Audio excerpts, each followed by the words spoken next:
ಮನೆಯಲ್ಲೂ ಮಗು ಹತ್ತ ತಕ್ಷಣ ಗಲಾಟೆ ಮಾಡಿದ ತಕ್ಷಣ ಇವ್ನು ತುಂಟ ಹೊರಗಡೆ ಹಾಕಿ, ಇವ್ನು ಜಗಳ ಮಾಡ್ತಾನೆ ಹೊರಗಡೆ ಹಾಕಿ, ಅಪ್ಪ ಅಮ್ಮನ ಕರೆದು ಬೈರಿ ಅಥವಾ ಅಪ್ಪ ಅಮ್ಮನ ಬೈರಿ, ಪ್ರತಿಯೊಂದಕ್ಕೂ ಅಪ್ಪ ಅಮ್ಮನನ್ನೇ ತಂದ್ಬಿಡಿ ಅಂತ. ಮಿದುಳು ಅನ್ನೋದು ಎಲ್ಲರೂ ನೋಡೋ ತರಹ ಮೇಲ್ನೋಟಕ್ಕೆ ಕಂಡ್ರು ಒಬ್ಬೊಬ್ಬ ವ್ಯಕ್ತಿಯಲ್ಲೂ ಒಂದೊಂದು ರೀತಿಯ ವಿಶೇಷ ಗುಣಗಳಿವೆ. ಅದರ ಕೊರತೆ ಕೂಡ ಕೆಲವು ಮಕ್ಕಳಲ್ಲಿದೆ ಅಂತ ನನಗೆ ಅನ್ಸುತ್ತೆ. ಓಕೆ, ನಿಜಕ್ಕೂ ಇದು ತುಂಬಾ ಸೂಕ್ಷ್ಮವಾದಂತಹ ವಿಚಾರ. ಮೇಲ್ನೋಟಕ್ಕೆ ಇಲ್ಲಿ ವಿಡಿಯೋ ಗೇಮ್ಸ್ ಮಕ್ಕಳ ಮನಸ್ಸಿನ ಮೇಲೆ ಅದು ಯಾವ ತರ ಪರಿಣಾಮ ಬೀರುತ್ತೆ, ಈ ರೀತಿ ಅಶ್ಲೀಲವಾದ ಬಟ್ಟೆಗಳನ್ನ ಹಾಕೊಂಡಿರುವಂತಹ ಹೆಣ್ಣು ಮಕ್ಕಳು ಬರ್ತಾರೆ ಆ ವಿಡಿಯೋ ಗೇಮ್ಸ್ ಅಲ್ಲಿ, ಇದನ್ನ ನೋಡ್ತಾ ಇರ್ತಾರೆ ಮಕ್ಕಳು. ಸೊ ಇದು ಮಕ್ಕಳ ಮನಸ್ಸಿನ ಮೇಲೆ ತುಂಬಾ ವ್ಯತಿರಿಕ್ತ ಪರಿಣಾಮ ಬೀರುತ್ತೆ ಅನ್ನೋದರ ಬಗ್ಗೆ ನಾವು ಮಾತಾಡ್ತಾ ಇದ್ದೀವಿ. ಅಂದ್ರೆ ಡಾಕ್ಟರ್ ಹೇಳಿದಾಗ ಇದು ಯಾವುದೋ ಒಂದು ಮನೆಯ ಕಥೆಯಲ್ಲ, ಮಕ್ಕಳಿರುವಂತಹ ಪ್ರತಿಯೊಂದು ಮನೆಯಲ್ಲೂ ಕೂಡ ಇದು ಇದ್ದಿದೆ. ಒಂದು ಮಕ್ಕಳು ಮೊಬೈಲ್ಗೆ ಯಾವಾಗ್ಲೂ ಮೊಬೈಲ್ ಅನ್ನ ಕೈಲಿ ಹಿಡ್ಕೊಂಡಿರ್ತಾರೆ, ಮೊಬೈಲ್ಗೆ ಅಷ್ಟು ಅವರು ಅಡಿಕ್ಟ್ ಆಗಿರ್ತಾರೆ, ಇಲ್ಲ ಸಿಸ್ಟಮ್ ಮುಂದೆ ಕೂತಿರ್ತಾರೆ, ಆ ಒಂದು ಕಂಪ್ಯೂಟರ್ ನಲ್ಲಿ ಗೇಮ್ಸ್ ಗಳನ್ನ ಆಡ್ತಾ ಇರ್ತಾರೆ, ಇಲ್ಲ ಹೊರಗಡೆ ಹೋದ್ರೋ ಮಾಲ್ಗೆ ಹೋದ್ರೋ ಅಲ್ಲಿ ಕೂಡ ಗೇಮ್ಸ್ ಗಳನ್ನ ಆಡ್ತಾ ಇರ್ತಾರೆ. ಈ ರೀತಿಯಾದಂತಹ ವಿಡಿಯೋ ಗೇಮ್ಸ್ ಗಳು ಮಕ್ಕಳ ಮನಸ್ಸಿನ ಮೇಲೆ ಯಾವ ರೀತಿ ಪರಿಣಾಮ ಬೀರುತ್ತೆ, ಅದರಲ್ಲೂ ಈ ತರದ ಅಶ್ಲೀಲ ಬಟ್ಟೆಗಳನ್ನ ತೊಟ್ಟು ಬರುವಂತಹ ಹೆಣ್ಣು ಮಕ್ಕಳು, ಇದು ಪುಟ್ಟ ಮಕ್ಕಳ ಮನಸ್ಸಿನ ಮೇಲೆ ಹೇಗೆ ಪರಿಣಾಮ ಬೀರುತ್ತೆ.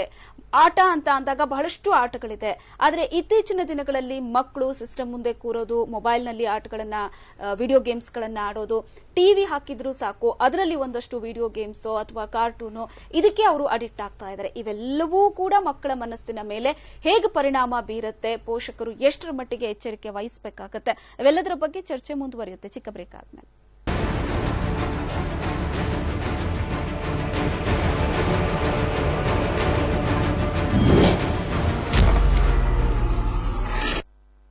ಕಷ್ಟಪಟ್ಟು ದುಡಿದ ಹಣವನ್ನು ಫ್ರೀ ಗಿಫ್ಟ್ ಗಾಗಿ ಯಾವುದೋ ಒಂದು ಚಿಟ್ನಲ್ಲಿ ಹಾಕಬಹುದೇ? ಸೇವ್ ಮಾಡ್ತಿದ್ದೀರಾ, ವೇಸ್ಟ್ ಮಾಡ್ತಿದ್ದೀರಾ? ಕಂಪೇರ್ ಮಾಡಿದ್ರೆ ತಾನೇ ಗೊತ್ತಾಗೋದು. ಲಲಿತಾ ಜ್ಯುವೆಲರಿ ಅವರ ಹೊಸ chit scheme. First month instalment ನೀವು ಸಲ್ಲಿಸಬೇಕಾಗಿಲ್ಲ, ನಿಮಗಾಗಿ ನಾವು ಸಲ್ಲಿಸ್ತೇವೆ. 100% ವೇಸ್ಟೇಜ್ ಇಲ್ಲ. ಇದು ಹೇಗ್ ಪಾಸಿಬಲ್ ಅಂತ ಯೋಚಿಸ್ತಾ ಇದ್ದೀರಾ? ನಮ್ಮನ್ನ ಈ ಹಂತಕ್ಕೆ ತಂದ ಕಸ್ಟಮರ್ಸ್ಗೆ ಒಳ್ಳೇದ್ ಮಾಡ್ಬೇಕು ಅನ್ಕೊಂಡ್ರೆ ಎಲ್ಲ ಪಾಸಿಬಲ್. ನೀವು ಕೂದಲು ಉದುರುವ ಸಮಸ್ಯೆಯಿಂದ ಬಳಲುತ್ತಿದ್ದೀರಾ?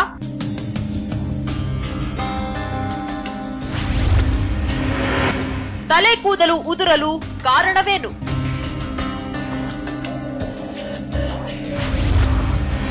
ತಲೆ ಕೂದಲು ಉದುರುವುದನ್ನ ಹೇಗೆ ತಡೆಯಬಹುದು? ಹೇರ್ ಫಾಲ್ ಚಿಕಿತ್ಸೆ ಏನು? ವೀಕ್ಷಿಸಿ ಡಾಕ್ಟರ್ ಸಮಯ, ಮಧ್ಯಾಹ್ನ 1:30ಕ್ಕೆ. ಕಷ್ಟಪಟ್ಟು ದುಡಿದ ಹಣವನ್ನು ಫ್ರೀ ಗಿಫ್ಟ್ ಗಾಗಿ ಯಾವುದೋ ಒಂದು ಚಿಟ್ನಲ್ಲಿ ಹಾಕಬಹುದೇ? ಸೇವ್ ಮಾಡ್ತಿದ್ದೀರಾ, ವೇಸ್ಟ್ ಮಾಡ್ತಿದ್ದೀರಾ?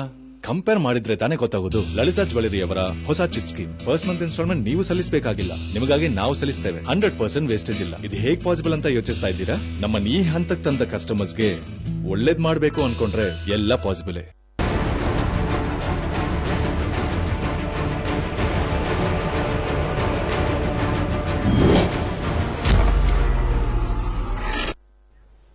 ಬಿಕಿನಿ ಭಯ ವಿಶೇಷ ಕಾರ್ಯಕ್ರಮಕ್ಕೆ ನಿಮ್ಮೆಲ್ಲರಿಗೂ ಕೂಡ ಮತ್ತೊಮ್ಮೆ ಸ್ವಾಗತ. ನಿಜಕ್ಕೂ ಪುಟ್ಟ ಮಕ್ಕಳಿಗೆ ಸಂಬಂಧಪಟ್ಟಂತಹ ಒಂದು ವಿಶೇಷವಾದಂತಹ ಚರ್ಚೆ ಇದು. ಮಕ್ಕಳು ಇರುವಂತಹ ಮನೆಯವರು ಅಥವಾ ಅವರ ಪೋಷಕರಿಗೆ ನಿಜಕ್ಕೂ ಈ ವಿಚಾರ ತುಂಬಾ ಸ್ಪಷ್ಟವಾಗಿ ಅರ್ಥ ಆಗ್ತಾ ಇರುತ್ತೆ. ಮಕ್ಕಳು ಅಂದಾಗ ಗೇಮ್ಸ್ಗಳ ಕಡೆ, ಅದರಲ್ಲೂ ವಿಡಿಯೋ ಗೇಮ್ಸ್, ಮೊಬೈಲ್ನಲ್ಲಿ ಸಿಗುವಂತಹ ಗೇಮ್ಸ್ಗಳಾಗಿರ್ಬೋದು ಅಥವಾ ಸಿಸ್ಟಮ್ ಅಲ್ಲಿರುವಂತಹ ಗೇಮ್ಸ್ಗಳಾಗಿರ್ಬೋದು, ಎಷ್ಟು ಅವರು ಆಸಕ್ತಿ ತೋರಿಸ್ತಾರೆ ಮಕ್ಕಳು ಅನ್ನೋದು ಪೋಷಕರಿಗೂ ಗೊತ್ತು. ಎಷ್ಟೋ ಸರಿ ಕಂಟ್ರೋಲ್ ಮಾಡೋದಕ್ಕೆ ನೋಡ್ತಾರೆ, ಆದ್ರೆ ಆಗೋದಿಲ್ಲ. ಮಕ್ಕಳು ಒಂದು ಸರಿ ಅದರ ರುಚಿ ಹತ್ತಿಸ್ಕೊಂಡ್ರೆ ಮತ್ತೆ ಮತ್ತೆ ಅದೇ ಗೇಮ್ ಬೇಕು ಅಂತ ಹೇಳ್ತಾರೆ. ಇಲ್ಲ ಸಿಸ್ಟಮ್ ಆನ್ ಮಾಡಿದ್ರೆ ಸಾಕು, ಒಂದಷ್ಟು ಗೇಮ್ಸ್ ಹಾಕೊಡಿ ಅಂತಾರೆ. ಇವಾಗಿನ ಇಷ್ಟು ಚಿಕ್ಕ ಚಿಕ್ಕ ಮಕ್ಕಳು ಕೂಡ ತಾವೇ ಟೈಪ್ ಮಾಡಿಕೊಂಡು ತಮ್ಗೆ ಯಾವ ಗೇಮ್ಸ್ ಬೇಕೋ ಅದನ್ನ ಓಪನ್ ಮಾಡ್ಕೊಳ್ಳೋ ಅಷ್ಟು ಅವರು ಜಾಣರಿದ್ದಾರೆ. ಹಾಗಾಗಿ ಪೋಷಕರಿಗೆ ಮಕ್ಕಳನ್ನ ಕಂಟ್ರೋಲ್ ಮಾಡೋದು ಕೂಡ ತುಂಬಾ ಕಷ್ಟ ಆಗಿದೆ. ಇನ್ನೊಂದು ಕಡೆ ಮಾಲ್ ಅಂತ ಹೋದಾಗ್ಲೂ ಎಷ್ಟೋ ಸರಿ ಪೇರೆಂಟ್ಸ್ಗಳು ಅವ್ರಿಗೇನೋ ಕೆಲಸ ಇರುತ್ತೆ, ಮಕ್ಕಳನ್ನ ಆ ಒಂದು ಸೆಕ್ಷನ್ ಅಲ್ಲಿ ಬಿಟ್ಬಿಡ್ತಾರೆ. ಅದೆಷ್ಟೋ ಅಷ್ಟನ್ನ ಪೇ ಮಾಡ್ಬಿಟ್ಟು ಮಕ್ಕಳನ್ನ 1 ತಾಸೋ 2 ತಾಸೋ ಆ ಗೇಮ್ಸ್ ನ ಆಡ್ಕೊಳ್ಳಿ ಅಂತ ಬಿಟ್ಬಿಡ್ತಾರೆ. ಆದ್ರೆ ಈ ನೆಪದಲ್ಲಿ ಆ ಮಾಲ್ಗಳಲ್ಲಿ ತೋರಿಸುವಂತಹ ವಿಡಿಯೋ ಗೇಮ್ಸ್ಗಳೇನಿದೆ ಅದು ನಿಜಕ್ಕೂ ನಮ್ಮ ಸಂಸ್ಕೃತಿಗೆ ಮಾರಕವಾದುದು. ಬೆಳೆಯುವಂತಹ ಪುಟ್ಟ ಮಕ್ಕಳ ಮನಸ್ಸಿನ ಮೇಲೆ ಇದು ನಿಜಕ್ಕೂ ಕೆಟ್ಟ ಪರಿಣಾಮ ಬೀರುತ್ತೆ ಅಂತ ಈಗ ಪೋಷಕರು ಕೂಡ ಆತಂಕವನ್ನ ವ್ಯಕ್ತಪಡಿಸ್ತಾ ಇದ್ದಾರೆ. ಆದ್ರೆ ಈ ವಿಚಾರ, ಇಂತಹ ಸೂಕ್ಷ್ಮವಾದ ವಿಚಾರ ನಮ್ಮ ಮಾಲ್ಗಳಿಗೆ ಯಾವಾಗ ಅರ್ಥ ಆಗುತ್ತೋ ಗೊತ್ತಿಲ್ಲ. ಯಾಕಂದ್ರೆ ಫಾರಿನ್ ಸಂಸ್ಕೃತಿ ಅಥವಾ ಪಾಶ್ಚಿಮಾತ್ಯ ಸಂಸ್ಕೃತಿ ಅನ್ನೋದನ್ನ ನಾವು ಎಷ್ಟರ ಮಟ್ಟಿಗೆ ಅಳವಡಿಸಿಕೊಂಡಿದೀವಿ ಅಂತ ಅಂದ್ರೆ ಸರಿ ತಪ್ಪು ಇದನ್ನ ನಾವು ಮಕ್ಕಳಿಗೆ ತಿಳಿ ಹೇಳಬೇಕಾಗತ್ತೆ. ಆದ್ರೆ ಅಂತಹ ಒಂದು ಪೇಷನ್ಸ್ ಮೇ ಬಿ ಯಾರಿಗೂ ಇಲ್ಲ ಅಂತಾನೆ ಅನ್ಸುತ್ತೆ. ಎಸ್, ಈಗ ಮಾಲ್ಗಳು ಅಂತ ಅಂದಾಗ ಆ ಗೇಮ್ಸ್ಗಳು ಅದು ಇಲ್ಲಿ ಕ್ರಿಯೇಟ್ ಆಗಿದ್ದೋ ಫಾರಿನ್ ಅಲ್ಲೇ ಕ್ರಿಯೇಟ್ ಆಗಿರುತ್ತೆ, ಅಲ್ಲಿಂದಾನೇ ಅವ್ರು ತರಿಸ್ಕೊಂಡಿರ್ತಾರೆ. ಆ ವಿಡಿಯೋ ಗೇಮ್ಸ್ ಗಳನ್ನ ಇಲ್ಲಿ ಅಳವಡಿಸ್ತಾರೆ. ಇಲ್ಲಿ ನಾವು ನೀವು ಫುಲ್ ಬಟ್ಟೆ ಹಾಕ್ಸಿ ಅಂತ ಅಂದ್ರೆ ಅವರು ಏನು ಮಾಡೋಕ್ಕಾಗೋದಿಲ್ಲ. ಬಟ್ ಒಂದು ಮಾಲ್ಗಳು ಅನ್ನೋದು ನಗರ ಪ್ರದೇಶಗಳಲ್ಲಿ ಸಿಕ್ಕಾಪಟ ಇದೆ. ಒಂದ್ ರೀತಿ ನಾಯಿ ಕುಡಗಳಂತೆ ತಲೆ ಇದೆ. ಏರಿಯಾಗ ಒಂದೊಂದೊಂದೊಂದು ಮಾಲ್ಗಳಿದೆ. ಮತ್ತೆ ಮಾಲ್ಗಳಲ್ಲಿ ಪರ್ಟಿಕ್ಯುಲರ್ಲಿ ಮಕ್ಕಳಿಗೋಸ್ಕರನೂ ಒಂದು ಸೆಕ್ಷನ್ಗಳಿದೆ. ಈ ರೀತಿ ವಿಡಿಯೋ ಗೇಮ್ಸ್ಗೆ ಅಂತಾನೆ ಒಂದೊಂದು ಸೆಕ್ಷನ್ಗಳಿದೆ. ಸೊ ಎಲ್ಲೋ ಒಂದ್ ಕಡೆ ತೀರಾ ನೀವು ರಾಮಾಯಣ ತೋರಿಸಿ ಮಹಾಭಾರತ ತೋರಿಸಿ ಅಂತ ಅಲ್ಲದೆ ಹೋದ್ರೂ ಕೆಲವೊಂದಷ್ಟು ಮಕ್ಕಳಿಗೆ ಅಟ್ಲೀಸ್ಟ್ ಒಂದು ಪಾಠ ಹೇಳುವಂತಹ ಒಂದಷ್ಟು ಗೇಮ್ಸ್ ಗಳನ್ನ ತೋರಿಸಬಹುದು. ಇದೆ ಅದು, ಆದ್ರೆ ಮಾಲ್ಗಳಲ್ಲಿ ತೋರಿಸೋದಿಲ್ಲ. ಸೊ ಅದನ್ನ ಹೇಗೆ ಅವರಿಗೆ ತಿಳಿ ಹೇಳೋದು ಹೇಗೆ ಅಂತ ಫಸ್ಟ್ ಆಫ್ ಆಲ್ ಇದನ್ನ ತಂದೆ ತಾಯಿಗಳು ಅರ್ಥ ಮಾಡ್ಕೋಬೇಕು. ಆಕ್ಚುಲಿ ನಮಗೆ ರೋಲ್ ಮಾಡೆಲ್ಸ್ ಯಾರಾಗಿರ್ಬೇಕು? ಇವರು ಮೇಡಮ್ ಅವ್ರು ಹೇಳಿದ ರೀತಿ ರಾಣಿ ಚೆನ್ನಮ್ಮ, ಶಿವಾಜಿ, ಈ ತರದವ್ರು ರೋಲ್ ಮಾಡೆಲ್ ತಗೋಬೇಕು. ಅದನ್ನೇ ಹೇಳಿ ಅದನ್ನೇ ಹೇಳಿ ಅಂತ ಹೇಳಲ್ಲ. ಆದ್ರೆ ಅಟ್ಲೀಸ್ಟ್ ಈಗಿನ ಹೇಗಿದೆ ಅಂತಂದ್ರೆ ಬರುವಂತಹ ಕ್ಯಾರೆಕ್ಟರ್ಗಳು ಕೇಳಿ ಪಟ್ ಅಂತ ಹೇಳ್ತಾರೆ ಮಕ್ಕಳು. ನಮಗ್ ಗೊತ್ತಿರೋದಿಲ್ಲ, ಈವನ್ ನನಗೂ ಗೊತ್ತಿಲ್ಲ. ಕೆಲವೊಂದು ಕಾರ್ಟೂನ್ಗಳಲ್ಲಿ ಬರುವಂತಹ ಕ್ಯಾರೆಕ್ಟರ್ಗಳ ಬಗ್ಗೆ ಕೇಳಿ ಎಷ್ಟು ಪಟ್ ಅಂತ ಹೇಳ್ತಾರೆ. ಆದ್ರೆ ಮೇಡಮ್ ಹೇಳಿದ ಹಾಗೆ ನಿಮ್ಗೆ ಒನಕೆ ಓಬವ್ವ ಗೊತ್ತಾ, ಕಿತ್ತೂರು ರಾಣಿ ಚೆನ್ನಮ್ಮ ಗೊತ್ತಾ ಅಂದ್ರೆ ಮಕ್ಕಳು ಮೇಲೆ ನೋಡ್ತಾರೆ. ಹೌದು, ನಿಜ ನಿಜ ಅಲ್ವಾ? ಅಟ್ಲೀಸ್ಟ್ ಅವ್ರಿಗೆ ಅದ್ರ ಬಗ್ಗೆ ಅಲ್ಲ, ಗಾಂಧೀಜಿಯನ್ನು ನಮ್ಮ ರಾಷ್ಟ್ರಪಿತ ಗಾಂಧೀಜಿಯನ್ನು ಮರಿತಕ್ಕಂತಹ ಸಂದರ್ಭಗಳು ಬಂದಿದೆ ಈಗಿನ ಸಂದರ್ಭ. ಯಾಕೆಂತಂದ್ರೆ ನೀವು ಹೇಳಿದ ರೀತಿ ಯಾವ ರೀತಿ ಅದನ್ನ ಅಳವಡಿಸಬಹುದು ಅಂತಂದ್ರೆ ಫಸ್ಟ್ ನಾವು ಇದನ್ನ ಮನೆಯಿಂದನೇ ಶುರು ಮಾಡಬೇಕು. ಮನೆಯಿಂದ ಹೇಗೆ ಶುರು ಮಾಡ್ಬೇಕಂದ್ರೆ ತಂದೆ ತಾಯಿಗಳು ಮಕ್ಕಳನ್ನ ಗಮನಿಸಬೇಕು. ಏನ್ ಮಾಡ್ತಾ ಇದ್ದಾರೆ ಮಕ್ಕಳನ್ನ, ಏನ್ ಮಾಡ್ತಾ ಇದ್ದಾರೆ, ಯಾವ ಆಟ ಆಡ್ತಾ ಇದ್ದಾರೆ. ನೋಡಿ, ಈ ವಿಡಿಯೋ ಗೇಮ್ಸ್ ಆಡೋದ್ರಿಂದ ಏನಾಗುತ್ತೆ ಅಂತಂದ್ರೆ ತುಂಬಾ ಹೊತ್ತು ವಿಡಿಯೋ ಗೇಮ್ಸ್ ಇದೇ ರೀತಿ ಇಟ್ಕೊಂಡ್ ಕೂತಿರ್ತಾರೆ. ಒಂದು ಅವರು ಫಿಸಿಕಲಿ ಏನಾಗುತ್ತೆ, ಅವರಿಗೆ ಈ ಬೆನ್ನು ಮೂಳೆ ಅವರಿಗೆ ನೋವು ಬರಕ್ ಶುರು ಆಗುತ್ತೆ. ಇನ್ನೊಂದು ಅದನ್ನ ತುಂಬಾ ಹತ್ತಿರದಿಂದ ನೋಡಿ ಕಣ್ಣು ಒಣಗ್ಲಿಕ್ಕೆ ಶುರು ಆಗುತ್ತೆ. ಇದೆಲ್ಲ ಆಗ್ತಕ್ಕಂಥದ್ದು. ಹಾಗೇನಾಗುತ್ತೆ, ಬೇಕಾದ್ರೆ ನಾವೇ 1-2 ಅವರ್ ಆಡಿ ಅದರಿಂದ ಹ್ಯಾಂಗ್ ಅವರಿಂದ ಹೊರ ಬರ್ಲಿಕ್ಕೆ ಮಿನಿಮಮ್ 4 ಅವರ್ಸ್ ಬೇಕಾಗುತ್ತೆ. ಅಂದ್ರೆ ಹಾಗಾಗಿ ಫಿಸಿಕಲಿ ಹಾರ್ಮ್ ಆಗುತ್ತೆ, ಇನ್ನೊಂದು ಮೆಂಟಲಿ ಹಾರ್ಮ್ ಆಗುತ್ತೆ. ಸಖತ್ ಸ್ಟ್ರೆಸ್ ಆಗುತ್ತೆ ಮೆಂಟಲಿ. ಹೊರಗಡೆ ಬಂದ್ಮೇಲೆ ಅವ್ರಿಗೆ ರಿಫ್ರೆಶ್ ಮಾಡ್ಕೋಬೇಕು ಅಂತಂದ್ರೆ ಏನು ಮಾಡ್ಲಿಕ್ಕೆ ಆಗೋದಿಲ್ಲ. ಅವ್ರಿಗೆ ಫುಲ್ ಸ್ಟ್ರೆಸ್ ಆಗಿರ್ತಾರೆ ಮಕ್ಕಳು. ಮತ್ತೆ ಅವರು ಈ ರೀತಿ ಹೊರಗಡೆ ಆಡ್ಲಿಕ್ಕೆ ಯಾರು ಇರೋದಿಲ್ಲ. ಈಗ ಹೇಗಾಗಿದೆ ಅಂದ್ರೆ ಅಪ್ಪನಿಗೊಂದು ರೂಮು, ಅಮ್ಮನಿಗೊಂದು ರೂಮು, ಮಗುಗೊಂದು ರೂಮು. ಪ್ರೈವೇಸಿ ಹೆಸರಿನಲ್ಲಿ ಮಗು ಅಪ್ಪ ಅಮ್ಮನ ರೂಮಿಗೆ ಡೈರೆಕ್ಟ್ ಆಗಿ ಹೋಗುವಾಗಿಲ್ಲ. ಈ ತರ ಸಂಸ್ಕೃತಿ ನಮ್ಮಲ್ಲಿ ಎಕ್ಸ್ಟ್ರೀಮ್ ಲೆವೆಲ್ ಅಲ್ಲಿ ಇದೆ. ಆದ್ರೆ ನಾವು ಇದಕ್ಕೆ ಸೊಲ್ಯೂಷನ್ ಏನ್ ಮಾಡಬಹುದು ಮಾಲ್ಗಳಲ್ಲಿ ಅಂತಂದ್ರೆ, ಈ ಮಾಲ್ಗಳಲ್ಲಿ ನೀವು ಹೇಳಿದ ರೀತಿ ಈ ಒಂದು ಗೇಮ್ಗಳನ್ನ ಬೇರೆ ಕಡೆಯಿಂದ ತಂದಿರ್ಬೋದು. ನೋಡಿ, ನಾನು 1-2 ಎಕ್ಸಾಂಪಲ್ ಹೇಳ್ತೀನಿ. ಬಾರ್ಬಿ ಗೇಮ್ ಅಂತ ಒಂದಿದೆ. ಆ ಬಾರ್ಬಿ ಗೇಮ್ ಏನಂತಂದ್ರೆ ಆ ಒಂದು ಗೊಂಬೆ ಇರುತ್ತೆ, ಆ ಗೊಂಬೆಗೆ ಬಟ್ಟೆಯನ್ನು ತೊಡಿಸೋದಂತೆ, ಅದಕ್ಕೆ ಸ್ನಾನ ಮಾಡಿಸೋದಂತೆ. ಅಂದ್ರೆ ಮಗುವಿನ ಮನಸ್ಸಲ್ಲಿ ಏನ್ ಬಿತ್ತಾ ಇದ್ದೀರಾ? ಮಾರಲ್ ಎಜುಕೇಶನ್ ಇಲ್ಲ. ಫಸ್ಟ್ ಆಫ್ ಆಲ್ ಈ ಮಾಲ್ಗಳಲ್ಲಿ ಅದನ್ನ ತಡಿಬೇಕು. ಇದನ್ನ ಸರ್ಕಾರ ಮೊದಲು ಕ್ರಮವನ್ನು ಕೈಗೊಳ್ಳಬೇಕು. ಒಂದು ಬೋರ್ಡ್ ಅನ್ನ ರಚನೆ ಮಾಡಬೇಕು. ಯಾವ ಮಾಲ್ಗಳಲ್ಲಿ ಏನೇನು ನಡೀತಾ ಇದೆ ಅನ್ನೋದನ್ನ ಗಮನಿಸಕ್ಕಂತ ಯಾವುದೇ ಒಂದು ಇದಿಲ್ಲ. ಇದ್ರೂ ಕೂಡ ಒಂದು ಕೇವಲ ನಾಮಕಾವಸ್ಥೆಗೆ ಮಾನಿಟರಿಂಗ್ ಆಗ್ಬೇಕು. ಇನ್ನೊಂದು ಸೇಮ್ ಅದೇ ತರ ವೈಸ್ ಸಿಟಿ ಅಂತ ಬರುತ್ತೆ, ಕೌಂಟರ್ ಶೇಕ್ ಅಂತ ಗೇಮ್ ಇದೆ. ಈ ಕೌಂಟರ್ ಶೇಕ್ ಏನಂತಂದ್ರೆ, ಯಾರಾದ್ರೂ ಒಬ್ರು ಹೋಗ್ತಾ ಇರ್ತಾರೆ ಕಾರಲ್ಲಿ, ಅವ್ರನ್ನ ಹೋಗ್ಬಿಟ್ಟು ಹೊಡೆದ್ಬಿಟ್ಟು ಅವರ ಕಾರನ್ನು ಕಿತ್ಕೊಂಡು ನಾವು ಅದನ್ನ ಜೋರಾಗಿ ಓಡಿಸ್ಕೊಂಡು ಹೋಗೋದು, ಈ ತಿರುವಿನಲ್ಲಿ ಜೋರು ತಿರುಗಿಸೋದು, ಜೋರಾಗಿ ಹೋಗೋದು, ಈ ತರ. ಮತ್ತೆ ಬೈಕ್ ರೇಸು, ಈ ತರದ ಮೆಂಟಾಲಿಟಿ ಮಕ್ಳಿಗೆ ಬರುತ್ತೆ. ಮಕ್ಳು ಏನ್ ಮಾಡ್ತಾರೆ, ವಿಡಿಯೋ ಗೇಮ್ ಆಡಿ ಅವ್ರ ಕೈಯಲ್ಲಿ ನಿಜವಾಗಿ ಏನಾದ್ರೂ ಅವರು ಸ್ವಲ್ಪ ದೊಡ್ಡವರಾದ್ಮೇಲೆ ಬೈಕ್ ಸಿಕ್ಕಿರ ಅವ್ರು ಏನ್ ಮಾಡ್ತಾರೆ, ಅದನ್ನ ಇಂಪ್ಲಿಮೆಂಟ್ ಮಾಡ್ಲಿಕ್ಕೆ ಶುರು ಮಾಡ್ತಾರೆ. ಇದಾಗ್ತದೆ. ಇನ್ನೊಂದು ಆ ಗೇಮ್ ಅಲ್ಲಿ ಇದು ಕೌಂಟರ್ ಶೇಕಲ್ಲಿ ಇನ್ನೊಂದು ಬರುತ್ತೆ. ಏನಂದ್ರೆ, ಎದುರುಗಡೆ ಬರೋರ್ನೆಲ್ಲ ಬೈಕಲ್ಲಿ ಹೋಗ್ತಾ ಇರೋದು, ಎದುರುಗಡೆ ಬರೋರ್ನೆಲ್ಲ ಚುಚ್ಚೋದು, ಮತ್ತೆ ಕೊಲ್ಲೋದು, ಮತ್ತೆ ಬೈಕಲ್ಲಿ ಇಳಿಸ್ಬಿಟ್ಟು ಗನ್ ಇದ್ರೆ ಗನ್ ತಗೊಂಡು ಎಲ್ಲರನ್ನು ಶೂಟ್ ಮಾಡ್ಬಿಡೋದು. ಅಂದ್ರೆ ನಾವು ಮಕ್ಕಳಿಗೆ ಏನ್ ಹೇಳ್ಕೊಡ್ತಾ ಇದೀವಿ, ಟೆರರಿಸ್ಟ್ ಮಾಡೋದು, ಏನ್ ಆಕ್ಟಿವಿಟೀಸ್ ಟೆರರಿಸ್ಟ್ ಮಾಡ್ತಾರೋ ಆ ಆಕ್ಟಿವಿಟೀಸ್ ಹೌದು. ಇನ್ನೊಂದು ವಿಷಯ ನಾನು ಸ್ಪಷ್ಟಪಡಿಸ್ಲಿಕ್ಕೆ ಇಷ್ಟಪಡ್ತೀನಿ. ಈ ಎಲ್ಲಾ ಆಟಗಳು, ಗೇಮ್ಗಳು ನೀವು ಹೇಳಿದ ರೀತಿ ನಾನು ಹೋಗ್ತೀನಿ ಬೇರೆ ಹೊರ ರಾಷ್ಟ್ರಗಳಿಂದ ಬಂದಿರೋದು. ಅವ್ರದ್ದು ಹೊರ ರಾಷ್ಟ್ರಗಳ ಪದ್ಧತಿ ಏನಂತಂದ್ರೆ, ನಾನು ಹೇಳಿದ್ದೆ ನಡಿಬೇಕು. ಹೇಗೆ ಬ್ರಿಟಿಷ್ ಅವರು ರೂಲ್ ಮಾಡಿದ್ರು ಇಡೀ ವರ್ಲ್ಡ್ ಅಲ್ಲಿ, ಸೂರ್ಯ ಮುಳುಗದ ನಾಡು ಅಂತ ಹೇಳಿದ್ರು, ಆ ರೀತಿ ಈ ಗೇಮ್ಗಳು ಕೂಡ ಹೊರ ರಾಷ್ಟ್ರಗಳು ನಮ್ಮ ಭಾರತವನ್ನು ವೀಕ್ ಮಾಡ್ಲಿಕ್ಕೆ, ನಮ್ಮ ಭಾರತದ ಮಕ್ಕಳನ್ನ ವೀಕ್ ಮಾಡ್ಲಿಕ್ಕೆ, ಮೆಂಟಲಿ ಫಿಸಿಕಲಿ ಎರಡೂ ತರ ವೀಕ್ ಮಾಡಿ, ಮಾರಲಿ ವೀಕ್ ಮಾಡಿ. ಯಾಕೆಂತಂದ್ರೆ ಒಬ್ಬ ಮನುಷ್ಯನಿಗೆ ಯಾವಾಗ ಆತ್ಮಶಕ್ತಿ, ಮಾರಲ್ ಒಂದು ವ್ಯಾಲ್ಯೂ ಇರುತ್ತೆ, ಅವ್ನು ಯಾವತ್ತೂ ಕೂಡ ತಪ್ಪು ಮಾಡೋದಿಲ್ಲ. ಮಕ್ಕಳಿಗೆ ನಾವು ಯಾವತ್ತು ಮಾರಲ್ ಎಜುಕೇಶನ್ ಕಡಿಮೆ ಮಾಡ್ತೀವಿ, ಆ ಮಕ್ಕಳಿಗೆ ಆಕ್ಚುಲಿ ಮಕ್ಕಳಿಗೆ ಆಪ್ಷನ್ಸ್ ಕೊಟ್ಟಿಲ್ಲ, ಅದು ನಮ್ ದೊಡ್ಡ ತಪ್ಪು. ಈಗ ನೀವು ಹೇಳಿದ ರೀತಿ ಮಾಲ್ಗಳಲ್ಲಿ ನಾವು ಬದಲಾವಣೆ ಮಾಡ್ಲಿಕ್ಕಾಗಲ್ಲ. ತಂದೆ ತಾಯಿಗಳೊಂದು ಯೋಚನೆ ಮಾಡಬಹುದು, ಸರಿ ನನ್ನ ಮಗನಿಗೆ ಒಂದೇ ರೀತಿ ವೆರೈಟಿ ಆಟನು ಕೊಡೋದು ಬೇಡ, ಬೇರೆ ವೆರೈಟಿ, ತುಂಬಾ ವೆರೈಟಿ, ನಾವು ಅವ್ರ ಜೊತೆಗೆ ಟೈಮ್ ಸ್ಪೆಂಡ್, ಕ್ರಿಕೆಟ್ ಆಡ್ಸೋಣ, ಕಬಡ್ಡಿ ಆಡ್ಸೋಣ, ಖೋ ಖೋ ಆಡ್ಸೋಣ, 4-6 ಜನ ಮಕ್ಕಳ ಜೊತೆ ಏನು ಅಪಾರ್ಟ್ಮೆಂಟ್ ಗಳಲ್ಲಿ ಇರ್ತಾರೆ ಜಾಸ್ತಿ ಜನ. ಅಪಾರ್ಟ್ಮೆಂಟ್ ಅಲ್ಲಿ ಇರ್ತಕ್ಕಂಥ ಮಕ್ಕಳಿಗೆ ಈಜು ಕರ್ಕೊಂಡು ಹೋಗ್ಲಿಕ್ಕೆ ಇರ್ಬೋದು, ಈಜು ಹೊಡಿಲಿಕ್ಕೆ, ಸ್ವಿಮ್ಮಿಂಗ್ ಕರ್ಕೊಂಡು ಹೋಗೋದಿರ್ಬೋದು, ಮತ್ತೆ ಒಟ್ಟಿಗೆ ಸೇರ್ಬಿಟ್ಟು ಒಂದು ಆಟವನ್ನು ಇರ್ಬೋದು, ಈ ತರ ಆಡ್ಲಿಕ್ಕೆ ತುಂಬಾ ವ್ಯವಸ್ಥೆಗಳಿದೆ. ಆದ್ರೆ ಇದಕ್ಕೆ ತಂದೆ ತಾಯಿಗಳು ಸಮಯವನ್ನು ಕೊಡಬೇಕು. ಆಮೇಲೆ ನಾವು ಟೈಮ್ ಇಲ್ಲ. ಆಮೇಲೆ ಇನ್ನೊಂದು, ಈ ಮಾಲ್ಗಳಲ್ಲಿ ಇವರು pre planned, everything is pre plan. ನಮಗೆ ಗೊತ್ತಾಗೋದಿಲ್ಲ ಅಷ್ಟೇ, ಇಟ್ಸ್ ಎವ್ರಿಥಿಂಗ್ ಪ್ರೀ ಪ್ಲಾನ್. ಯಾಕೆಂದ್ರೆ ಅವರು ದುಡ್ಡು ಮಾಡ್ಕೋಬೇಕು. ನಾನು ನಿನ್ನೆ ಮಗುವನ್ನು ಕೇಳಿದೆ, ಅಲ್ಲ ಕಣ ಗೇಮ್ ಈಗ ಬರೀ ಮಾಲ್ಗಳಲ್ಲಿ ಅಷ್ಟೇ ಅಲ್ಲ, ಇಡೀ ಎಲ್ಲ ಏರಿಯಾಗಳಲ್ಲಿ ಇಂಟರ್ನೆಟ್ ಕೆಫೆಗಳಿದೆ. ಆ ಇಂಟರ್ನೆಟ್ ಕೆಫೆಗಳಿಗೆ ಈಗ ಎಲ್ಲರ ಕೈಯಲ್ಲೂ ಮೊಬೈಲ್ ಇದೆ, ಯಾರು ಇಂಟರ್ನೆಟ್ ಕೆಫೆಗಳಿಗೆ ಹೋಗಿ ಯೂಸ್ ಮಾಡೋದಿಲ್ಲ. ಆದ್ರೆ ಆ ಜಾಗದಲ್ಲಿ ಒಂದ್ 20 ಸಿಸ್ಟಮ್ ಇರುತ್ತೆ, ಮಕ್ಕಳು ಆಟ ಆಡ್ತಾ ಇರ್ತಾರೆ. ಆ ಸಿಸ್ಟಮ್ ಅಲ್ಲಿ ಏನಂತಂದ್ರೆ 500 ರೂಪಾಯಿ ಕೊಟ್ಟು ಒಂದು ಗೇಮ್ ಅನ್ನ ತೆಗೆದುಕೊಳ್ಳೋದು, ಅವ್ರಿಗೊಂದು ನಂಬರ್ ಬರುತ್ತೆ, ಅವ್ರು ಯಾವಾಗ ಹೋದ್ರು ಅದು ಫ್ರೀ. ಅಂದ್ರೆ ಅವ್ರಿಗೆ ಆ ಗೇಮ್ ತಗೊಳೋದಕ್ಕೆ ಫ್ರೀ 500 ರೂಪಾಯಿ. ಮತ್ತೆ ಇವರು 1 ಗಂಟೆಗೆ 10 ರೂಪಾಯಿ 20 ರೂಪಾಯಿ ಕೊಡ್ಬೇಕಾಗುತ್ತೆ. ಅಂದ್ರೆ ಮಕ್ಕಳಿಗೆ ದುಡ್ಡು ಸಿಗದೆ ಇದ್ರೆ ಅವ್ರು ಕದಿಲಿಕ್ಕೆ ಶುರು ಮಾಡ್ತಾರೆ. ಕೊನೆಗೆ ಅಪ್ಪ ಅಮ್ಮನಿಗೆ ಸುಳ್ಳು ಹೇಳಿ ಅಲ್ಲಿ ಗೇಮ್ ಆಡ್ಲಿಕ್ಕೆ ಶುರು ಮಾಡ್ತಾರೆ. ಈ ತರದ್ದೆಲ್ಲ ಪರಿಸ್ಥಿತಿಗಳಾಗುತ್ತೆ. ಅಂದ್ರೆ ಮಾಲ್ಗಳಲ್ಲಿ ಮಾತ್ರ ಅಲ್ಲ, ಹೊರಗಿನ ಒಂದು ಸೋಷಿಯಲ್ ಇದರಲ್ಲೂ ಕೂಡ ತುಂಬಾ ಪ್ರಾಬ್ಲಮ್ ಇದೆ. ಇದನ್ನ ಮುಖ್ಯವಾಗಿ ನಾವು ಬಗೆಹರಿಸೋದು ತಂದೆ ತಾಯಿಗಳು ಇದ್ರ ಬಗ್ಗೆ ಗಮನವನ್ನು ಕೊಡಬೇಕು. ಇನ್ನೊಂದೇನಂತಂದ್ರೆ ಶಾಲೆಗಳಲ್ಲಿ ಒಂದು ಏನಂತ ಹೇಳಿದ್ರೆ ಮಾರಲ್ ಎಜುಕೇಶನ್ ಕೊಡಬೇಕು.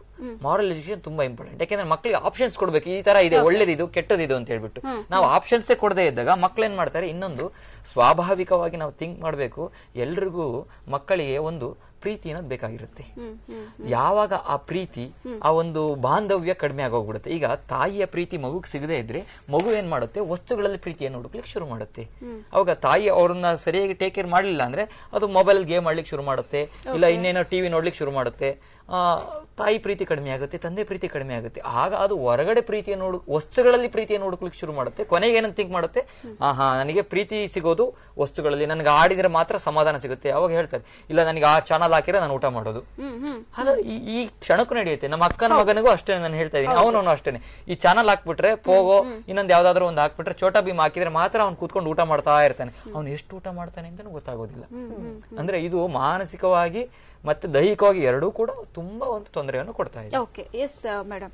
ಒಂದು ಮಕ್ಕಳಿಗೆ ಕೈಯಲ್ಲಿ ಮೊಬೈಲ್ ಬೇಕು, ಮೊಬೈಲ್ ಕಿತ್ಕೊಂಡ್ರೆ ಟಿವಿ ಆನ್ ಇರಬೇಕು, ಇಲ್ಲ ಅಂತ ಅಂದ್ರೆ ಸಿಸ್ಟಮ್ ಆನ್ ಮಾಡಬೇಕು. ಹೊರಗಡೆ ಕರ್ಕೊಂಡು ಹೋದ್ರೆ, ಅದ್ರಲ್ಲೂ ಮಾಲ್ ಕರ್ಕೊಂಡು ಹೋದ್ರಂತೂ ಮಕ್ಕಳಿಗೆ ವಿಡಿಯೋ ಗೇಮ್ ಸೆಕ್ಷನ್ ಕರ್ಕೊಂಡು ಹೋಗಿ ಬಿಡಬೇಕು. ಮಕ್ಕಳನ್ನ ಇಷ್ಟು ಅಡಿಕ್ಟ್ ಮಾಡಿಸಿದೀವಿ ಅಂದ್ರೆ ಎಲ್ಲಾ ಹಂತದಲ್ಲೂ ಕೂಡ ಮಕ್ಕಳಿಗೆ ಒಂದೊಂದು ಅವ್ರ ಕೈಲಿ ಕೊಟ್ಬಿಟ್ಟು ಮಕ್ಕಳು ಕಣ್ಬಿಟ್ಟು ಪ್ರಪಂಚ ನೋಡೋದಕ್ಕೆ ಆಗದೆ ಇರುವಂತಹ ಪರಿಸ್ಥಿತಿಗೆ ತಂದು ನಿಲ್ಸಿದೀವಿ. ಸೊ ಇದು ಪೇರೆಂಟ್ಸೇ ಕಂಟ್ರೋಲ್ ಮಾಡ್ಬೇಕಾಗುತ್ತೆ. ಪೇರೆಂಟ್ಸ್ ಕಂಟ್ರೋಲ್ ಮಾಡ್ಬೇಕಂದ್ರೆ ಕಷ್ಟ ಆಗುತ್ತೆ ಮೇಡಮ್. ಯಾಕಂದ್ರೆ ಇಲ್ಲಿ ತುಂಬಾ ಅತಿ ಪೊಸೆಸಿವ್ ಆಗಿದ್ದಾರೆ ಪೇರೆಂಟ್ಸ್. ತುಂಬಾ ಕೆಲವು ಸಲ ಜಾಸ್ತಿ ಪ್ರೀತಿನೂ ಆಗಿದೆ, ಕೇರ್ಲೆಸ್ ಆಗಿದೆ. ಇವಾಗ ಏನ್ ಮಾಡ್ತಾರೆ, ತುಂಬಾ ಪ್ರೀತಿ ಇರೋದ್ರಿಂದ ತುಂಬಾ ಬೇಲಿ ಹಾಕಿ ಮಕ್ಕಳನ್ನ ಬೆಳೆಸ್ತಿದ್ದಾರೆ ನಾವು. ಮೊದಲೆಲ್ಲ ಆದ್ರೆ ಮಕ್ಕಳನ್ನ ಹೊರಗಡೆ ಬಿಡ್ತಿದ್ರು, ಮಕ್ಕಳ ಜೊತೆ ಆಟ. ಟ್ರಾಫಿಕ್ ಭಯ, ಹೊರಗಡೆ ಹೋದ್ರೆ ಟ್ರಾಫಿಕ್ ಭಯ, ಮತ್ತೆ ನನ್ನ ಮಗ ತುಂಬಾ ಸೊಫಿಸ್ಟಿಕೇಟೆಡ್ ಆಗಿ ಬೆಳಿಬೇಕು, ಅವ್ರ ಜೊತೆ ಸೇರ್ಬಾರ್ದು, ಅದು ತುಂಬಾ ಮೆಂಟಾಲಿಟಿ ಇದೆ ಪೇರೆಂಟ್ಸ್ಗೆ. ಇನ್ನೊಂದು ಏನಂದ್ರೆ ಬೇರೆ ಬೇರೆ ಗ್ರೌಂಡ್ಸ್ ಮಾಡಿದಾರಲ್ಲ ಮಕ್ಕಳಿಗೆ, ಕ್ರಿಕೆಟ್ಗೆ ಇದಕ್ಕೆಲ್ಲ ಅಂತ ಕಡೆ ಕರ್ಕೊಂಡು ಹೋಗೋದು ಬಹಳ ಕಮ್ಮಿ. ಮಕ್ಕಳನ್ನ ಕರ್ಕೊಂಡೋಗಿ ಆಟ ಆಡ್ಸೋದು ಎಷ್ಟೊಂದು ಸುಮಾರಿದೆ ಆತರ ಬೆಂಗಳೂರಲ್ಲಿ ಆಟ ಆಡ್ಸೋದಕ್ಕೆ ಬಿಡಲ್ಲ. ಇವ್ರೇನ್ ಮಾಡ್ತಾರೆ, ಕಂಪ್ಯೂಟರ್ ಎದುರುಗಡೆನೆ ಕೂತ್ಕೊಳ್ತಾರೆ, ಅದೇ ಗೇಮ್ಸ್ ಆಡ್ತಾರೆ. ಆಮೇಲೆ ಸರ್ ಹೇಳಿದ್ರು, ಡಾಕ್ಟರ್ ಹೇಳಿದ್ರು, ಇದೆಲ್ಲ ಫ್ರೀ ಆಗಿ ಬರುವಂತ ಗೇಮ್ಸ್ ಅಂತ. ಖಂಡಿತವಾಗ್ಲೂ ಯಾವ್ದು ಫ್ರೀ ಆಗಿ ಹೇಳಿದ್ರಿ ನೀವು, ಕೂತ್ಕೊಂಡ್ ಕಡೆಗೆ ಆರಾಮಾಗಿ ಆಟಗಳು. ಇದು ಕೈಗೆ ಸಿಗುವಂತದ್ದು, ಅದನ್ನ ಫ್ರೀ ಅಂತ ಹೇಳಬೇಡಿ. ಯಾವ್ದು ಕಂಪ್ಯೂಟರ್ ನಲ್ಲಿ ಯಾವ್ದು ಫ್ರೀ ಇಲ್ಲ, ತೆಗೆದುಕೋಬೇಕು. ಆಮೇಲೆ ಇಂಟರ್ನೆಟ್ ಒಂದಿದ್ರೆ ಸಾಕು, ಅದನ್ನ ಇಂಟರ್ನೆಟ್ ಒಂದೇ ಅಲ್ಲಪ್ಪ, ಗೇಮ್ಸ್ ಕೊಂಡ್ಕೊಳ್ಳೋಕೆ ಸಿಡಿಸ್ಗೆ ಅದಕ್ಕೆಲ್ಲ ತೆಗೆದುಕೊಳ್ಬೇಕು. ಎಸ್ಪೆಷಲಿ ಮಾಲ್ಸ್ ಅಲ್ಲಿ ಅಂತ ಗೇಮ್ಸ್ ಎಲ್ಲ ತುಂಬಾ ಸಿಗುತ್ತೆ. ಎಷ್ಟು ಕಾಸ್ಟ್ಲಿ ಅಂದ್ರೆ ಅದು 4,000 to 5,000 ಒಂದೊಂದ್ ಗೇಮ್. 20-25 ಇದೆ. ನಮ್ಮ ಮಕ್ಳು ಆಡುವಂತದ್ದು 4,000 to 5,000. ಒಂದ್ಸಲಿ ಗೇಮ್ ನಾವು ಮಾಲ್ ಕರ್ಕೊಂಡು ಹೋದ್ರೆ ಮಿನಿಮಮ್ 5,000 ಬರೀ ಇದಕ್ ಮಾತ್ರ ಕೊಡ್ಬೇಕು. ಗೇಮ್ಗೆ ಅಷ್ಟು ಎಕ್ಸ್ಪೆನ್ಸಿವ್ ಇರೋ ಗೇಮ್ಸ್. ಇವ್ರು ಹೇಳಿದ್ರಲ್ಲ ಕೌಂಟರ್ ಗೇಮ್ಸ್, ಅದೆಲ್ಲೂ ಹೆವಿ ಕಾಸ್ಟ್ಲಿ. 70 ಎಕ್ಸ್ ಬಾಕ್ಸ್ ಅಂತ ಬರುತ್ತೆ. ಆ ಎಕ್ಸ್ ಬಾಕ್ಸ್ ಅಲ್ಲಿ ಆಡ್ಬೇಕು ಅಂತಂದ್ರೆ ಗನ್ ತೆಗೆದುಕೊಂಡು ಶೂಟ್ ಮಾಡೋದು, ಟ್ರಾಫಿಕ್ ಇದ್ರು ಹೋಗೋದು, ಕಂಬಗಳಿಗೆ ಲೈಟ್ ಕಂಬಗಳಿಗೆ ಬಿಡೋದು, ಮೇಲೆ ಮೌಂಟೈನ್ ಹೋಗಿ ಅಲ್ಲಿಂದ ಹಾರ್ಕೊಂಡ್ ಬಂದು ಕೆಳಗ್ ಬೀಳ್ತಾರೆ. ಈ ತರ ಗೇಮ್ಸ್ ಎಲ್ಲ ಇದೆ. ಅದಕ್ಕೆ ಏಜ್ ರಿಸ್ಟ್ರಿಕ್ಷನ್ ಏನಾದ್ರು ಇದೆ? ಏಜ್ ರಿಸ್ಟ್ರಿಕ್ಷನ್ ಏನೂ ಇಲ್ಲ. ಅದು ಸುಮ್ನೆ ಕೇಳುತ್ತೆ ಅಷ್ಟೇನೆ. ಇವ್ರು ಓಕೆ ಅನ್ಬಿಡ್ತಾರೆ, ಓಕೆ ಅಂತಾರೆ. ಇವರು ಎಬೋ 18 ಅಂತ ಕೇಳುತ್ತೆ, ಇವರು ಎಬೋ 18 ಅಂತ ಹೊಡೆದ್ ಬಿಡ್ತಾರೆ. ಅದರಲ್ಲಿ ಎಬೋ 18 ಹಾಕೋದು, ಇಲ್ಲಿ ಸುಮ್ನೆ ಇಲ್ಲಿ ಪ್ರೆಸ್ ಮಾಡ್ತಾ ಇರೋದು. ಮೌಂಟೇನ್ ಮೇಲಿಂದ ಹೋಗು, ಬಿದ್ದೋಗು, ಲೈಟ್ ಕಂಬ ನೋಡು, ಹೊಡಿ, ಇದು ಟ್ರಾಫಿಕ್ ರೂಲ್ಸ್ ಫಾಲೋ ಮಾಡೋದಿಲ್ಲ, ಏನಿಲ್ಲ. ಯಾಕೆ ಈ ತರ ಮಾಡ್ತೀರ ಅಂತ ಅಂದ್ಕೊಂಡ್ರೆ, ಸುಮ್ನೆ ಇರಮ್ಮ, ನಿಜವಾದ ಲೈಫ್ ಅಲ್ಲಿ ಏನ್ ಮಾಡಕ್ ಆಗತ್ತ, ಗೇಮ್ ಅಲ್ಲಾದ್ರೂ ಆಡೋಣ. ಅಲ್ಲ, ಅಟ್ಲೀಸ್ಟ್ ಅದಾದ್ರೂ ಗೊತ್ತಲ್ಲ ಅಲ್ವಾ? ಅಟ್ಲೀಸ್ಟ್ ಅದಾದ್ರೂ ಗೊತ್ತಲ್ಲ, ಅದ್ರ ಬಗ್ಗೆ ಆದ್ರೂ ಮಕ್ಕಳಿಗೆ ಜ್ಞಾನ ಇದೆ. ಇನ್ನೊಂದು ಏನಾಗಿದೆ ಸರ್, ನಾನು ಮಾತಾಡ್ತೀನಿ. ನಿಜಕ್ಕೂ ಇದು ತುಂಬಾ ಸೂಕ್ಷ್ಮವಾದಂತಹ ವಿಚಾರ. ಮಕ್ಕಳು ಅದರಲ್ಲೂ ಇಂತಹ ಗೇಮ್ಸ್ ಕಡೆ ಇಷ್ಟು ಒಲವನ್ನ ತೋರಿಸ್ತಾ ಇದ್ದಾರೆ. ಎಲ್ಲಿ ಮಕ್ಕಳು ಅದ್ರ ಒಳಗಡೆನೆ ತೂರ್ಕೊಂಡ್ಬಿಡ್ತಾರೋ, ಅಥವಾ ಮಕ್ಕಳ ಮೆಂಟಾಲಿಟಿಗಳು ಎಲ್ಲಿ ಬೇರೆ ಕಡೆ ವಾಲ್ಬಿಡುತ್ತೋ, ಈ ರೀತಿಯಾದಂತಹ ಆತಂಕಗಳು ಪೋಷಕರಿಗೂ ಇರುತ್ತೆ. ಏನು ಮಕ್ಕಳು ಆಡ್ತಾ ಇರುವಂತಹ ಈ ಗೇಮ್ಸ್ಗಳು, ವಿಡಿಯೋ ಗೇಮ್ಸ್, ಅಶ್ಲೀಲ ಬಟ್ಟೆಗಳನ್ನ ಹಾಕೊಂಡು ಬರುವಂತಹ ಹೆಣ್ಮಕ್ಳು ಇದನ್ನ ನೋಡ್ತಾ ಇದ್ರು ಕೂಡ ಎಲ್ಲಿ ಮಕ್ಕಳ ಒಂದು ಮನಸ್ಸಿನ ಮೇಲೆ, ಎಳೆ ಮನಸ್ಸಿನ ಮೇಲೆ ಇದು ಪರಿಣಾಮ ಬೀರುತ್ತಾ? ಇದು ನಮ್ಮ ಸಂಸ್ಕೃತಿ ಅಲ್ಲ, ಸಂಸ್ಕೃತಿಗೆ ಮಾರಕವಾದಂಥದ್ದು. ಇದನ್ನ ಯಾವ ರೀತಿ ನಿಯಂತ್ರಣ ಮಾಡೋದು, ಇದು ಪ್ರತಿಯೊಬ್ಬರ ಮನಸ್ಸಲ್ಲೂ ಕೂಡ ಬರುತ್ತೆ. ಆದ್ರೆ ನಿಜಕ್ಕೂ ಒಂದು ಸಲ ಆ ಗೇಮ್ ಅನ್ನೋದು ಮಕ್ಕಳ ತಲೆಗೆ ಹೋಗ್ಬಿಟ್ರೆ ಅದರಿಂದ ಹೊರಗಡೆ ತರೋದಕ್ಕೆ ಸಾಧ್ಯ ಆಗೋದಿಲ್ಲ ಅನ್ನೋಂತಹ ಮಾತನ್ನೇ ಪ್ರತಿ ಪೋಷಕರು ಕೂಡ ಹೇಳೋದು. ಚರ್ಚೆ ಮುಂದುವರಿಯುತ್ತೆ ಒಂದು ಚಿಕ್ಕ ಬ್ರೇಕ್ ಆದ್ಮೇಲೆ.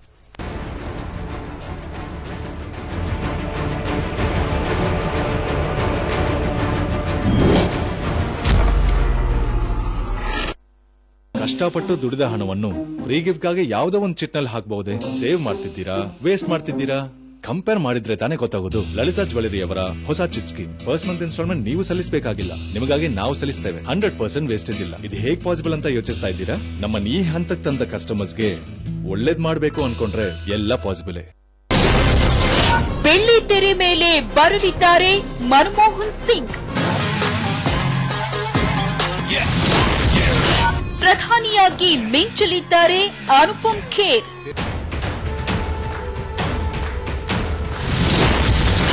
ಸಿನಿಮಾ ಬಗ್ಗೆ ಟ್ವಿಟರ್ನಲ್ಲಿ ಶುರು ಕಾಮಿಡಿ ಕಿಕ್.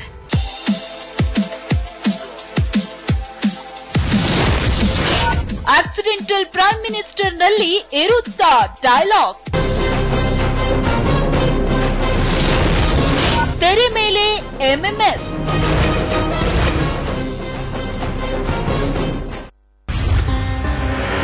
ನೀವು ಕೂದಲು ಉದುರುವ ಸಮಸ್ಯೆಯಿಂದ ಬಳಲುತ್ತಿದ್ದೀರಾ?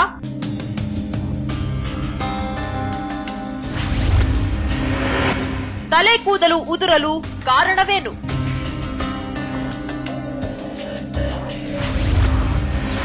ತಲೆ ಕೂದಲು ಉದುರುವುದನ್ನ ಹೇಗೆ ತಡೆಯಬಹುದು? ಹೇರ್ ಫಾಲ್ ಚಿಕಿತ್ಸೆ ಏನು?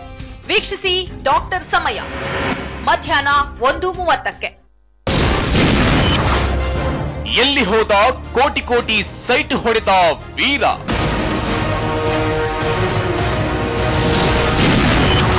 ಅಡಗಿತ ಅನ್ಯಾಯ ಮಾಡಲ್ಲ ಅಂತವನ ಅಬ್ಬರ.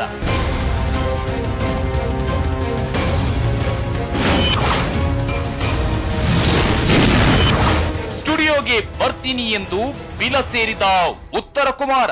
ಚಾನಲ್ ಅವಕಾಶ ಕೊಟ್ರೆ ಅಲ್ಲಿ ಬಂದು ಎಲ್ಲ ಸಂಪೂರ್ಣವಾದ ಮಾಹಿತಿನ ನಮ್ಮ ಬೋರ್ಡೇ ಬಂದು ಸಮಯ ಚಾನಲ್ ನಾವೆಲ್ಲಾ ರೀತಿಯಲ್ಲಿ ಎಕ್ಸ್ಪ್ಲೈನ್ ಮಾಡ್ತೀವಿ. ಸಮಯ ಸವಾಲ್ಗೆ ಹೆದರಿದ ಬೆಮ್ಮಲ್ ಬಕಾಸುರ.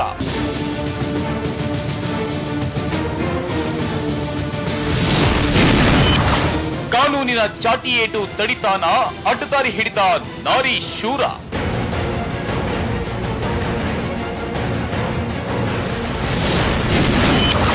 ಬಾರೋ ಉತ್ತರ ಕುಮಾರ.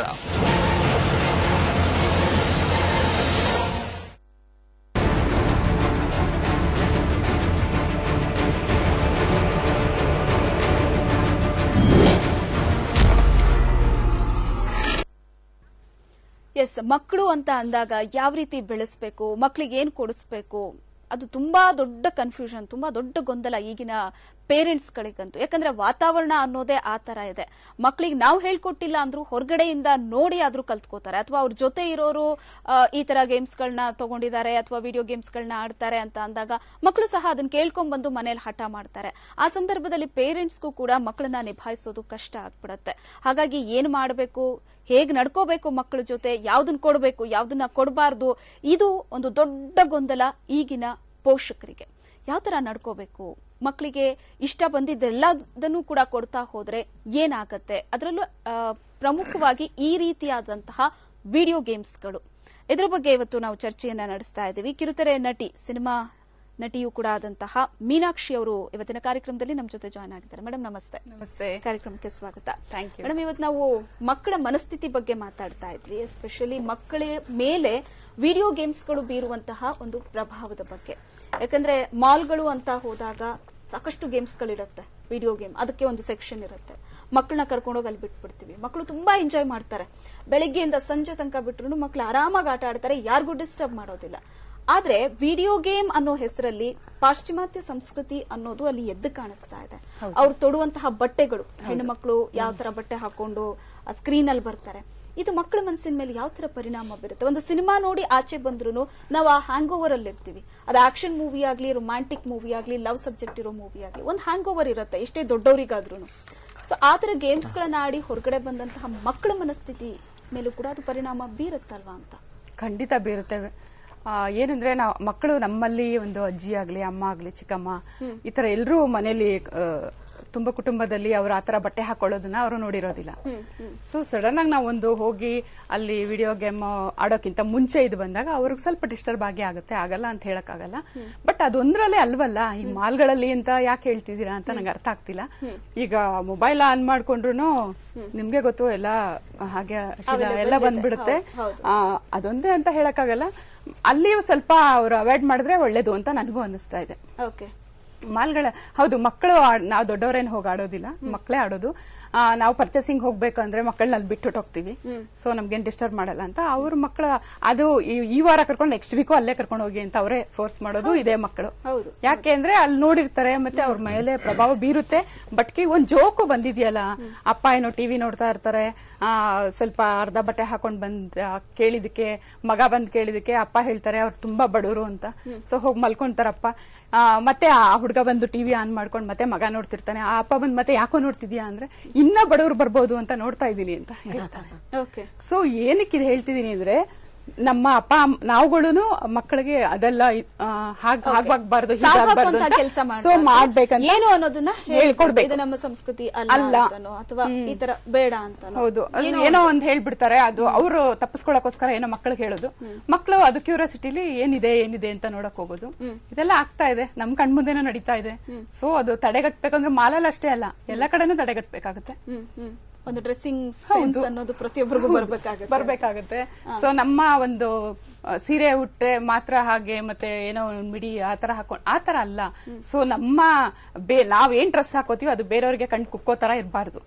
ಸೊ ನಾವ್ ಹಾಕೊಳ್ಳೋ ಡ್ರೆಸ್ ನಮಗ್ ಸ್ಯಾಟಿಸ್ಫ್ಯಾಕ್ಷನ್ ಕೊಡ್ಬೇಕೆ ಹೊರತು ಬೇರೆಯವ್ರು ಕೊಡ್ಬಾರ್ದು. ಓಕೆ ಡಾಕ್ಟರ್, ಇದು ತುಂಬಾ ಸಲ ಚರ್ಚೆ ಆಗಿದೆ. ಬಟ್ಟೆ ಅಂತ ಅಂದಾಗ ಅದನ್ನ ಕಡಾಖಂಡಿತವಾಗಿ ಯಾರು ಕೂಡ ಹೇಳೋದಕ್ಕೆ ಹೋಗೋದಿಲ್ಲ, ನೀವು ಇದೇ ತರ ಬಟ್ಟೆ ಹಾಕೊಳ್ಳಿ, ಈ ತರ ಬಟ್ಟೆ ಹಾಕಬೇಡಿ ಅಂತ. ಯಾಕಂದ್ರೆ ಬಟ್ಟೆ ಅನ್ನೋದು ಅವರ ಸ್ವ ಇಚ್ಛೆ ಅನ್ನೋದು ಈಗ ಟ್ಯಾಗ್ ಆಗ್ಬಿಟ್ಟಿದೆ. ಹಲವಾರು ಸಂದರ್ಭಗಳಲ್ಲಿ ಹೆಣ್ಣು ಮಕ್ಕಳು ಧರಿಸುವಂತಹ ಬಟ್ಟೆಯ ಬಗ್ಗೆ ಕೂಡ ಪ್ರಶ್ನೆಗಳೆದ್ದಾಗ್ಲೂ ಆ ರೀತಿ ಪ್ರಶ್ನೆಗಳನ್ನ ಮಾಡೋದು ಸರಿಯಲ್ಲ ಅನ್ನುವಂತಹ ತೀರ್ಮಾನಕ್ಕೇನೆ ಬಂದಿರೋದು. ಆದ್ರೆ ಇಲ್ಲಿ ಕ್ಯೂರಿಯಾಸಿಟಿ ಅಂತ ಬಂದಾಗ ಓಕೆ, ಕ್ಯೂರಿಯಾಸಿಟಿ ಇರಬೇಕು, ಆದ್ರೆ ಹುಚ್ಚು ಕುತೂಹಲ ಅನ್ನೋದು ಎಲ್ಲೋ ಒಂದೊಂದ್ ಕಡೆ ಎಡವಟ್ಟು ಮಾಡತ್ತೆ ಅಂತ ಅನ್ಸುತ್ತೆ ಮಕ್ಕಳಿಗೆ ಅಲ್ವಾ. ಈಗ ಅವರೊಂದು ಜೋಕ್ ಅಂತ ಹೇಳಿದ್ರು, ಬಟ್ ಅದು ಯಾವ ತರ ನಿಭಾಯಿಸಬೇಕು ಅಂತಹ ಒಂದು ಸಂದರ್ಭದಲ್ಲಿ ಪೋಷಕರು ಮಕ್ಕಳನ್ನ ಅಂತ. ಯಾಕಂದ್ರೆ ಈಗಿನ ಪೋಷಕರಿಗೆ ಒಂದು ಕನ್ಫ್ಯೂಷನ್ ಇದೆ, ಮಕ್ಕಳನ್ನ ಹೇಗ್ ಬೆಳೆಸ್ಬೇಕು. ಕೆಲವೊಂದು ಪೋಷಕರು ಮಕ್ಕಳನ್ನ ತುಂಬಾ ಕಂಟ್ರೋಲ್ ಮಾಡ್ತಿರ್ತಾರೆ, ಆದ್ರೆ ಮಕ್ಕಳು ಹೊರಗಡೆ ಹೋಗ್ತಾರೆ, ಆಟ ಆಡ್ತಾರೆ, ಸ್ಕೂಲ್ಗೆ ಹೋಗ್ತಾರೆ, ಸ್ಕೂಲಲ್ಲಿ ಯಾರೋ ಏನೋ ಹೇಳ್ತಾರೆ, ಯಾವ್ದೋ ಗೇಮ್ಸ್ ಬಗ್ಗೆ ಹೇಳ್ತಾರೆ, ಮನೆಗೆ ಬಂದು ಹಠ ಮಾಡ್ತಾರೆ. ಪೇರೆಂಟ್ಸ್ಗೆ ಗೊತ್ತಿರೋದಿಲ್ಲ ಆ ಗೇಮ್ಸ್ ಗಳ ಬಗ್ಗೆ. ಬಟ್ ಅಂತ ಸಂದರ್ಭದಲ್ಲಿ ಏನ್ ಮಾಡಕ್ಕಾಗತ್ತೆ, ಮಕ್ಕಳು ಹಠ ಮಾಡ್ತಾರಲ್ಲ ಅಂತ ಹೇಳ್ಬಿಡ್ತಾರೆ. ಅದೇ ಪಾಲನೆ ಪೋಷಣೆ ಅನ್ನುವಂತಹ ಒಂದು ವಿಷಯ ನಮ್ಮ ದೇಶದಲ್ಲ, ವಿಶ್ವದಲ್ಲಿ ಎಲ್ಲಾ ಕಡೆನೂ ಸಮಸ್ಯಾತ್ಮಕ ಪ್ರಶ್ನೆಯಾಗೆ ಉಳ್ಕೊಂಡು ಬಂದಿದೆ. ಯಾಕೆ ಅದು ಸಮಸ್ಯೆ ಆಗಿದೆ ಅಂತಂದ್ರೆ, ಪಾಲನೆ ಪೋಷಣೆ ಅನ್ನೋದು ಇವರು ತಂದೆ ತಾಯಿಗಳಾಗಿ ಮಕ್ಕಳು ಹುಟ್ಟಿದ ತಕ್ಷಣ ಒಂದು ರೀತಿಯಲ್ಲಿ ಅಭಿಮಾನದ ಜೊತೆಗೆ ಹತೋಟಿ ಮಾಡುವಂತಹ ಸ್ವಭಾವನೂ ಬರ್ತದೆ. ಹತೋಟಿ ಅಂದ್ರೆ ರಕ್ಷಣೆಯ ದೃಷ್ಟಿಯಿಂದ ನಡೆಯುವಂತಹದ್ದು, ಪ್ರೊಟೆಕ್ಷನ್ ಅಂತ.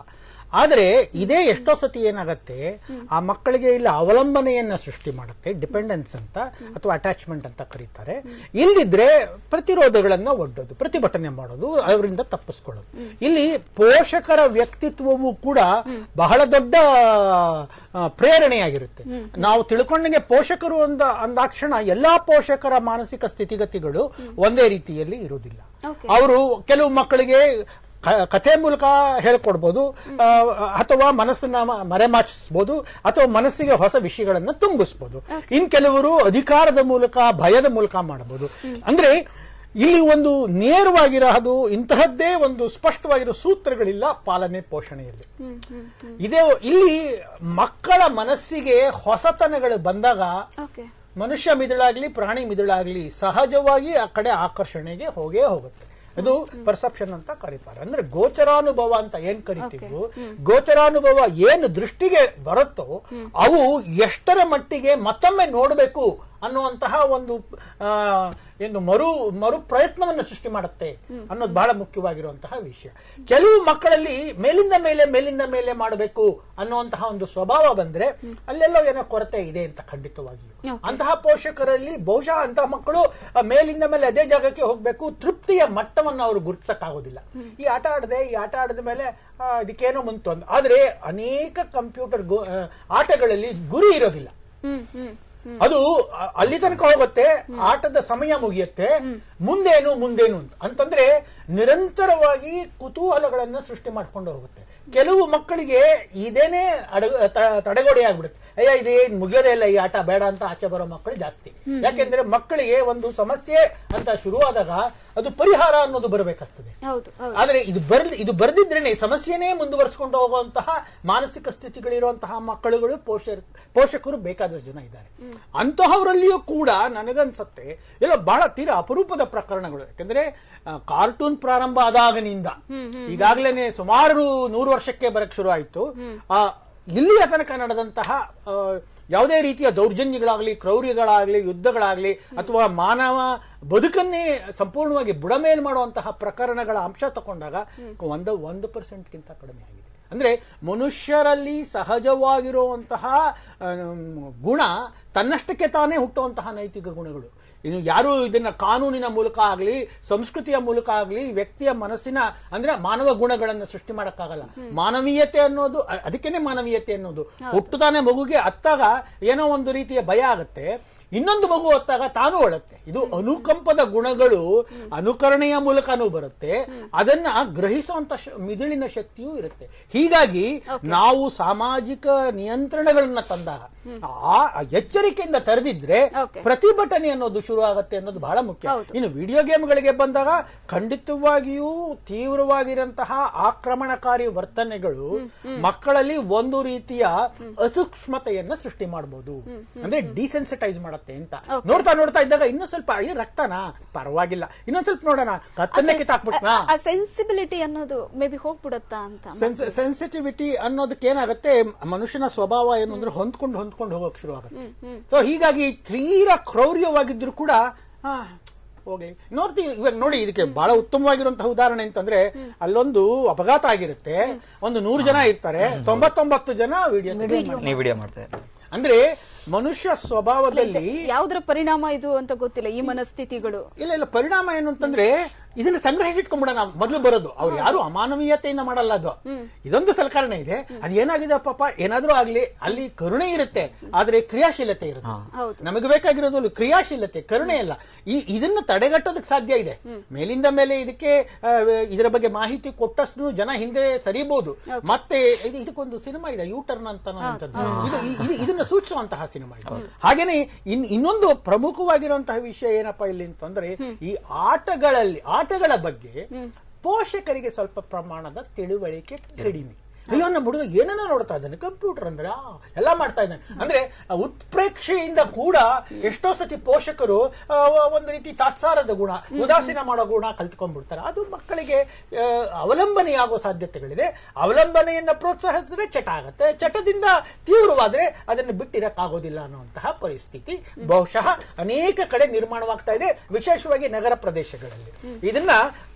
ಇದನ್ನ ರಚನೆ ಮಾಡೋರು ಕೂಡ, ಆಟಗಳನ್ನ ರಚನೆ ಮಾಡೋರು ಕೂಡ ವಿದೇಶಿಯರೇ ಏನಲ್ಲ, ನಮ್ಮ ದೇಶದ ಇಂಜಿನಿಯರ್ಗಳೇ ಮಾಡೋದು, ಇಲ್ಲೇ ಮಾಡೇ ಕಳಿಸ್ತಾರೆ, ಅಪ್ಲೋಡ್ ಮಾಡ್ತಾರೆ, ಅದೇನು ಕಷ್ಟ ಇಲ್ಲ. ಆದ್ರೆ ಇಲ್ಲಿ ಏನಂತಂದ್ರೆ ನಿಯಮಗಳಿರುತ್ತೆ, ಯಾವ ವಯಸ್ಸಿಗೆ ಇದು ಯಾವ ಮಟ್ಟದ ಪರಿಣಾಮ ಬೀರುತ್ತೆ ಅಂತ ಏಜ್ ರಿಸ್ಟ್ರಿಕ್ಟೆಡ್ ಗೇಮ್ ಅಂತ ಇರುತ್ತೆ. ಅವ್ರಿಗೆ ಉಲ್ಲಂಘನೆ ಮಾಡಿದ್ರೆ ಬಹುಶಃ ಕಾನೂನಿನ ಕ್ರಮ ತಗೊಳ್ಳೋದಕ್ಕೆ ಅವಕಾಶ ಇದೆ ಅಂತ ನನಗನ್ಸುತ್ತೆ. ಓಕೆ, ಯಾಕಂದ್ರೆ ಈಗ ಡಾಕ್ಟರ್ ಹೇಳಿದಾಗ ಏಜ್ ರಿಸ್ಟ್ರಿಕ್ಷನ್ ಅಂತ ಏನ್ ಹೇಳಿದ್ರು, ಈಗ ಮಕ್ಕಳಿಗೆ ಯಾವ್ದೋ ಒಂದು ಮಗು ಬರ್ಡೇ ಗಿಫ್ಟ್ ಕೊಡ್ಬೇಕು ಅಂದಾಗ ನಾವು ಹೋಗಿ ಆ ಒಂದು ಗಿಫ್ಟ್ ಗಳ ಬಗ್ಗೆ ವಿಚಾರಿಸಿದಾಗ ಗೇಮ್ಸ್ ರಿಲೇಟೆಡ್ ಅಲ್ಲಿರೋಂಥವ್ರು ಕೇಳ್ತಾರೆ ಮಗುಗೆ ಏಜ್ ಎಷ್ಟು ಅಂತ.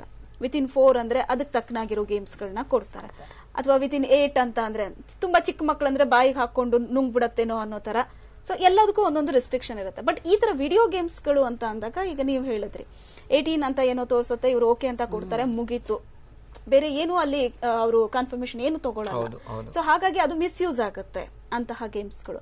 ಮತ್ತೆ ಗ್ರಾಮೀಣ ಭಾಗದಲ್ಲಿ ಅಥವಾ ಊರ ಕಡೆ ಆಡುವಂತಹ ಗೇಮ್ಸ್ಗಳು ಹೇಗಿರುತ್ತೆ ಅಂದ್ರೆ ಮಾನಸಿಕ ಮತ್ತು ದೈಹಿಕವಾಗಿ ಮಕ್ಕಳನ್ನ ಚಟುವಟಿಕೆಯಿಂದ ಇರೋ ಹಾಗೆ ಮಾಡುತ್ತೆ. ಮತ್ತೆ ಕೂಡಿ ಬಾಳುವಂತಹ ಒಂದು ಗುಣ, ಹಲವಾರು ಗುಣಗಳನ್ನ ಕಲಿಸ್ಕೊಡುತ್ತೆ.